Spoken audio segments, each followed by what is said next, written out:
story.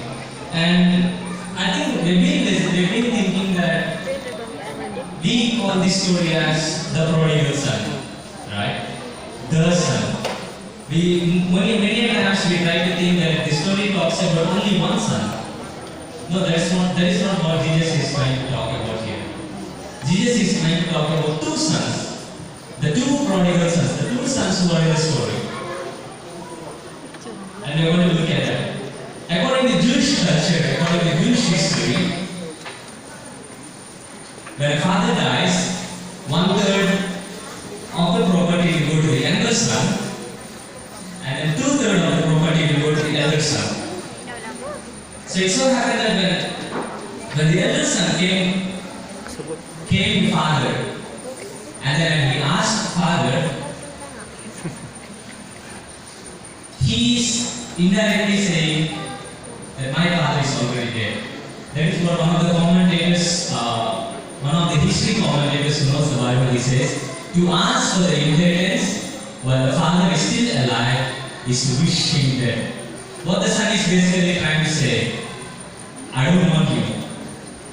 What the younger son is trying to say to the father, I don't want you. I don't want your love. I don't want anything that is coming from you. I only need your son. I only need the property. I only need the money or the wealth that I am getting from you. Well, Ellen White, she mentions in Christ Object Lesson, she says the inheritance that would fall to him at his father's death, he desires to receive now. What this younger son is trying to say, Father, I don't want you. You are no more to me, and I don't want you anymore. Well, according to their history, one of the commentators again who knows the history, he says a traditional Middle Eastern father can only respond in one way. He would be expected to drive the boy out of the house with verbal, if not physical and violent blows. In their culture, the only thing that the father can do, if the son asks like this, when he's still alive, the father can drag the child outside the house and he will give him no wealth. But in the story is not like that. The father gives the wealth. The father gives the wealth to the younger child. And on the other hand, what the son is basically trying to say to the father?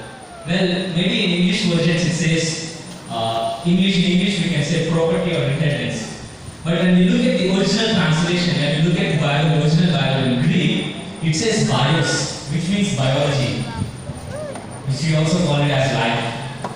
What the son is trying to say, I don't want any stuff from you, I don't want any life with you, and you are almost dead to me. And what the father is experiencing here, the father is experiencing the worst thing that any human can experience, that is eternal love.